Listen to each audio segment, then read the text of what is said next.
Cement বোঝাই ট্রাকের আড়ালে নিষিদ্ধ কাফ সিরাপ পাচারের পরিকল্পনা ভেস্তে দিল পুলিশ।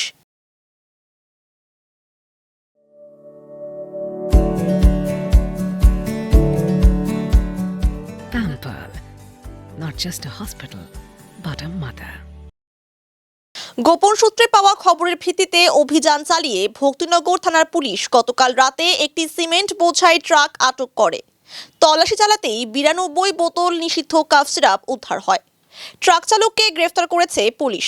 ধৃত চালকের নাম ছাত্রমান ভুজেল, সিকিমের বাসিন্দা বলে জানা গিয়েছে। সিমেন্ট বোঝাই ট্রাকের নিষিদ্ধ কাফ সিরাপের বোতল ইস্টার্ন বাইপাস হয়ে শিলিগুড়ি থেকে সিকিমের দিকে নিয়ে যাওয়া হচ্ছিল।